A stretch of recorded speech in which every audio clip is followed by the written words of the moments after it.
नीट exam 2025 जो आपल्याला form भरायचा आहे, तर त्यासाठी आवश्यक असणारे डॉक्युमेंट्स नेमके कोणते आतापासून आपल्याला तयार करायचे. पालकांनी हा व्हिडिओ थोडा काळजीपूर्वक बघा. वेळेवर खूप धावपळ होते. आमचा दरवर्षीचा अनुभव असा की पालक लोक अगोदर दुर्लक्ष करतात. आपला विद्यार्थी जो आहे तर तो कुठे नांदेडला असेल, लातूरला असेल, कोटाला असेल, तो त्याची तयारी करतोय. पण आपलं एक काम आहे की त्याचे डॉक्युमेंट्स जे आहे तर ते आपण व्यवस्थित फॉर्मॅटमध्ये जमा करून घेणं खूप गरजेचं. कारण जर आपली रजिस्ट्रेशन प्रक्रिया जर सुरू झाली, ऍप्लिकेशन फॉर्म जर सुरू झाले नीट एक्झाम 2025 चे, तर नंतर मग वेळ खूप कमी पडतो. तर त्यामुळं व्हिडिओला थोडं सविस्तर स्किप न करताना बघा. एखादा डॉक्युमेंट्स जर तुमच्याच्यानं बघायचं राहिलं किंवा कोणत्या फॉर्मॅटमध्ये कोणतं डॉक्युमेंट्स असावं हे जर आपल्याला माहिती नसेल, आपल्या विद्यार्थ्याचा ऍप्लिकेशन फॉर्म हा रिजेक्ट सुद्धा होऊ शकतो. कारण आतापर्यंत जे पण अनुभव आहे तर ते फक्त तुमच्या सोबत शेअर करतोय. सोबतच जर या व्यतिरिक्त तुमचे काही प्रश्न असतील, नक्की या व्हिडिओच्या डिस्क्रिप्शन बॉक्समध्ये एक लिंक आहे, तर त्या टेलिग्राम चॅनलला जॉईन करा आणि या व्हिडिओच्या कमेंट बॉक्समध्ये तुमचा प्रश्न विचारा. बघा, नीट एक्झाम 2025 रिक्वायर्ड डॉक्युमेंट्स जे आहेत तर ते आपण 3 पार्टमध्ये डिवाइड करूया. त्यातला पहिला पार्ट आहे की शाळेतून किंवा कॉलेजमधून आपल्याला नेमके कोणकोणते डॉक्युमेंट्स घ्यायचे. आता आपला विद्यार्थी 11वीला 12वीला आहे, आपला विद्यार्थी 12वी झालेला आहे किंवा त्यानं BSc ला ऍडमिशन केलेली आहे, एखाद्या कोर्सला आहे, तर त्यामुळं शाळेतून किंवा कॉलेजमधून आपल्याला कोणकोणते डॉक्युमेंट्स आणावे लागतील, तर हा आपला पहिला पार्ट आहे व्हिडिओचा. यानंतर तहसीलमधून आपल्याला नेमके कोणकोणते डॉक्युमेंट्स लागतात, तर हे सुद्धा खूप आवश्यक आहे. आणि या दोनच्या व्यतिरिक्त अजून इतर काही डॉक्युमेंट्स आपल्याकडे असले पाहिजेत का, त्याचा फॉर्मॅट नेमका कोणता पाहिजे, सविस्तर बघूया. बघा, नंबर 1, आता ज्या ठिकाणी तुम्ही 10th पास केलेलं आहे तर त्या ठिकाणाहून तुम्हाला 2 डॉक्युमेंट्स घ्यायचेत मित्रांनो. बघा, मी बोर्डवर लिहितोय, तुम्ही स्किप करून सगळ्यात शेवटी या बोर्डवरचं रायटिंग जे तर त्याचा स्क्रीनशॉट पण घेऊ शकता. पण मी मध्ये जो सांगतोय तर तो नमुना किंवा ते डॉक्युमेंट्स तुमच्याकडे आहे का, तर यासाठी तुम्हाला थोडं सविस्तर माझ्या बोलण्याकडे लक्ष द्यावं लागेल. तेवढा वेळ तुमचा वाया जाऊ शकतो, पण थोडं सिरियस घ्या, कारण आपल्या विद्यार्थ्याचा फ्युचरचा प्रश्न आहे.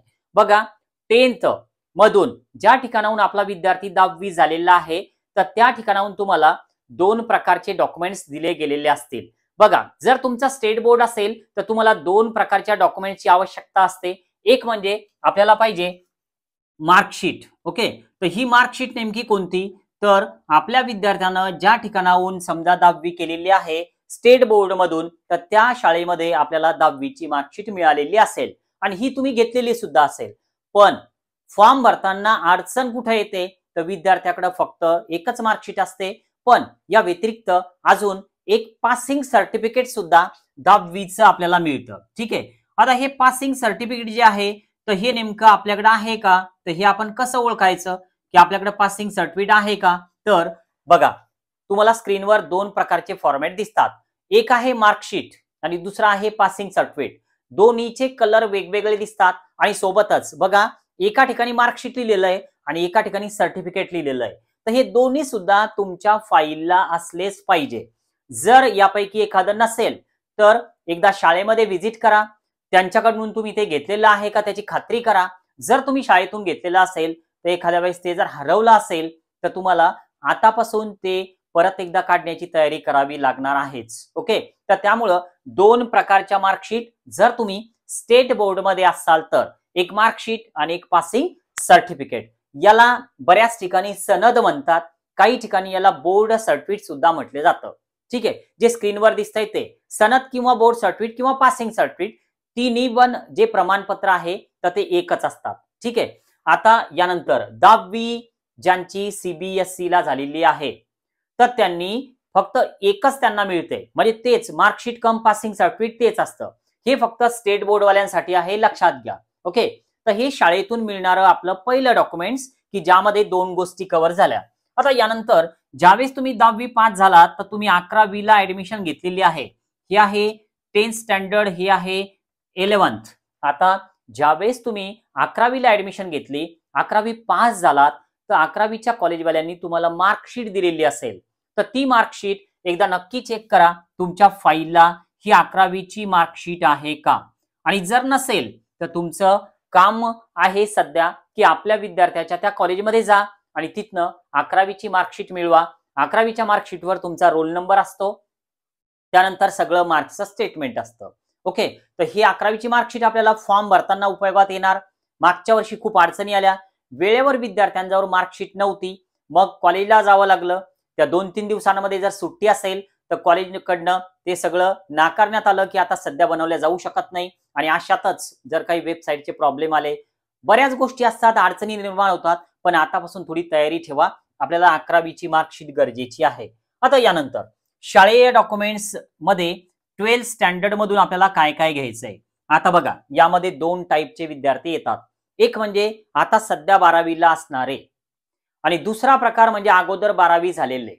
ओके, आता जर समजा तुम्ही यावर्षी 12वीला असाल तर तुम्हाला तुमचं बोर्डची एक्झाम देण्यासाठी ऍडमिट कार्ड मिळणार आहे. आपल्या विद्यार्थ्याला जे हॉल तिकीट मिळते की ज्यावर आपला विद्यार्थी बोर्डची एक्झाम देणार आहे, तर ते तुम्हाला व्यवस्थित सांभाळून ठेवायचंय. ओके, कारण नंतर आपल्याला त्याचं काम पडतं फॉर्म भरताना. तर त्यामुळं आपल्याला यामध्ये जो पहिला प्रकार आहे तर त्यांचा आपल्याला लागणार आहे admit card. Okay, admit card. आता यानंतर जे असे विद्यार्थी की ज्यांची अगोदर 12वी झालेली आहे तर त्यांच्याकडं बोर्ड सर्टिफिकेट आणि मार्कशीट दोन्ही प्रकारच्या गोष्टी असतील तर त्यांनी त्या व्यवस्थित ठेवाव्या. आता अजून एक प्रकार यामध्ये येतो, तर तो कोणता की अगोदर 12वी झालेली आहे पण मग आता BSc ला ऍडमिशन केलेली होती, मध्ये कुठं D फार्मला ऍडमिशन घेतलेली होती, तर बघा त्या मार्कशीट तर तुमच्याकडे असतीलच, पण महत्वाचे आहे की तुमच्याकडे 12वीची मार्कशीट आणि पासिंग सर्टिफिकेट आहे का. मी परत त्याच मुद्द्यावर येतोय की यामध्ये जर तुम्ही स्टेट बोर्ड मध्ये असाल तरच तुमच्याकडे 2 असतील, हे दोन्ही वेगवेगळे. तुम्ही जर CBSE मधून असाल तर तुम्हाला एकच पाहिजे. ओके, मार्कशीट कम पासिंग सर्टिफिकेट तुमचं एकच असतं. तर हे जे डॉक्युमेंट्स आहेत तर हे सर्व आपल्याला कॉलेजमधून आणि शाळेमधून घ्यावे लागतात. आता आपण तहसील मधून जे मिळणारे डॉक्युमेंट्स आहे तर त्याकडे वळूया. तहसील मधून आपल्याला जे डॉक्युमेंट्स आणावे लागतील तर त्यामध्ये महत्वाचं आहे की आपल्याला आपलं कास्ट सर्टिफिकेट आपण काढलेलं आहे का. जर तुम्ही एखाद्या कॅटेगरीमध्ये असाल तर तुमच्याकडे तुमचं कास्ट सर्टिफिकेट काढलेलं असायला पाहिजे.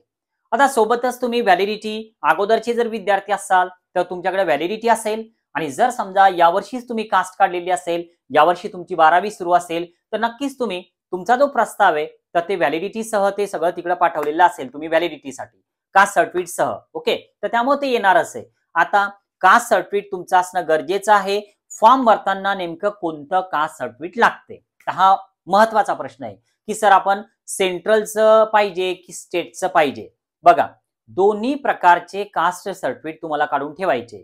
मग आता सर आम्ही SC मध्ये आहे, आम्ही ST मध्ये आहे, आमचा सेंट्रलचं नाही निघतं.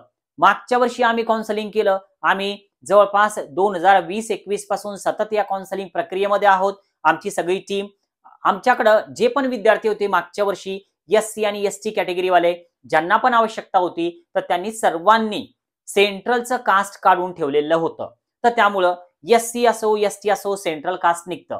तुम्ही VJ मध्ये असाल, NT मध्ये असाल, OBC मध्ये असाल, तुम्हाला सुद्धा सेंट्रल NCL मिळतं, तर तेच आपलं सेंट्रल कास्ट सर्टिफिकेट असतं. ओके, तर त्यामुळं स्टेटचं तर काढाच पण सोबत सेंट्रलचं सुद्धा काढा. तर त्यामुळं मी इथं मार्किंग करतोय की आपल्याला स्टेटचं सुद्धा पाहिजे आणि सेंट्रलचं सुद्धा लागणार आहे. ओके, हे दोन्ही प्रकारचे तुम्हाला काढून ठेवायचे कास्ट सर्टिफिकेट. आता प्रश्न असा की सर या CBC वाल्यांनी नेमकं काय करायचं, म्हणजे फॉर्म भरत असताना आता आम्ही EWS मध्ये, मग EWS वाल्यांनी काय करायचं. तर तुम्ही जर EWS मध्ये असाल तर तुम्हाला सुद्धा 2 प्रकारचे मिळतात, एक स्टेटचं मिळतं आणि एक सेंट्रलचं मिळतं. दोन्ही सुद्धा काढा. EWS वाल्यांना एका ठिकाणी अनेक्झर A लिहिलेलं असतं, एका ठिकाणी अनेक्झर I लिहिलेलं असतं टायटल मध्ये. ओके, तर ते दोन्ही तुमच्याकडे असले पाहिजे. तर हे तहसील मधून. आता तहसील मधून अजून काही लागतंय का, तर मित्रांनो तुम्ही तुमचं नॉन क्रिमिलियर सर्टिफिकेट सुद्धा काढून ठेवा. तुम्ही जर OBC मध्ये असाल तर. SC आणि ST वाल्यांना ते लागत नाही, त्यांना ते मिळत नाही.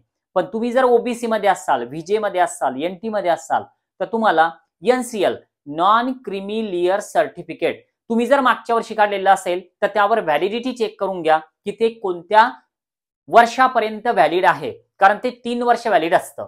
तर त्यामुळे तुम्हाला हे सर्टिफिकेट ठेवायचंय. आता यानंतर आपल्याला जे इतर डॉक्युमेंट्स लागतात तर ते नेमके कोणते, तर बघा वेळेवर हे आपल्याला तयार करता येतं. जसं की समजा आपल्याला फोटो लागतात. आता या फोटोमध्ये 2 प्रकारचे फोटो आपल्याला लागतील, एक आहे पासपोर्ट साईज आणि एक आहे पोस्टकार्ड साईज. तर हे नेमके कसे असावे तर यावर आपण नंतर सविस्तर व्हिडिओ बनवूया. आता यामध्ये आपल्याला जी सही करावी लागते वेळेवर तर ती आपण नंतर करू शकतो. ठीक आहे. यानंतर यामध्ये आपल्याला अंगठ्यांचे बोटांचे सगळे ठसे लागतात. तर ते सुद्धा आपल्याला वेळेवर नंतर त्या ठिकाणी फॉर्म भरत असताना आपण त्या ठिकाणी घेत असतो. ठीक आहे. तर हे 3. आता या व्यतिरिक्त इतर मध्ये जर तुम्ही PWD मध्ये असाल म्हणजे थोडक्यात जर तुमच्याकडे एखादं रिझर्वेशन असेल, तुम्ही जर अपंग मधून फॉर्म भरत असाल, तुम्ही जर अगोदरच काही हँडिकॅप मध्ये असाल, तुम्हाला तुमच्या जिल्हा शल्य चिकित्सक म्हणजे थोडक्यात तुमच्या जिल्ह्यातून तुमच्याकडे ते हँडिकॅपचं सर्टिफिकेट तुम्हाला मिळालेलं आहे. त्यामध्ये डोळ्यांचा असेल, कानाचा असेल, मल्टीमध्ये असेल म्हणजे थोडक्यात तुम्ही कोणत्याही याच्यात येणार असाल तरी सुद्धा तुमच्याकडे ते असलं पाहिजे. तुम्ही त्या PWD मधून जर फॉर्म भरायचा असेल तर तुम्हाला ते सर्टिफिकेट कामात येणार आहे. ओके. तर त्यामुळं ते सर्टिफिकेट तुमचं असणं खूप गरजेचं आहे. तर हे महत्वाचे जे डॉक्युमेंट्स आहेत तर ते मी तुमच्यासोबत शेअर केले. आता या व्यतिरिक्त अजून बऱ्याचशा गोष्टी आहेत की ज्या फॉर्म भरत असताना आवश्यक असतात.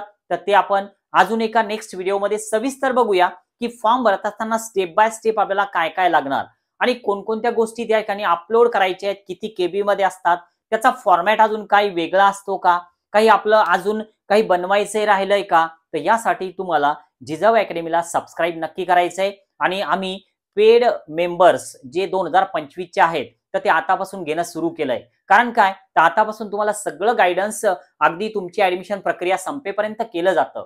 एक व्यवस्थित म्हणजे थोडक्यात एकच बाकीचं दुसरं काही सांगायचं काम नाही की कोणतीही चूक आम्ही तुमची होऊ देणार नाही. एकाच वाक्यात कोणतीही चूक होणार नाही तुमचं अगदी ऍडमिशन होईपर्यंत.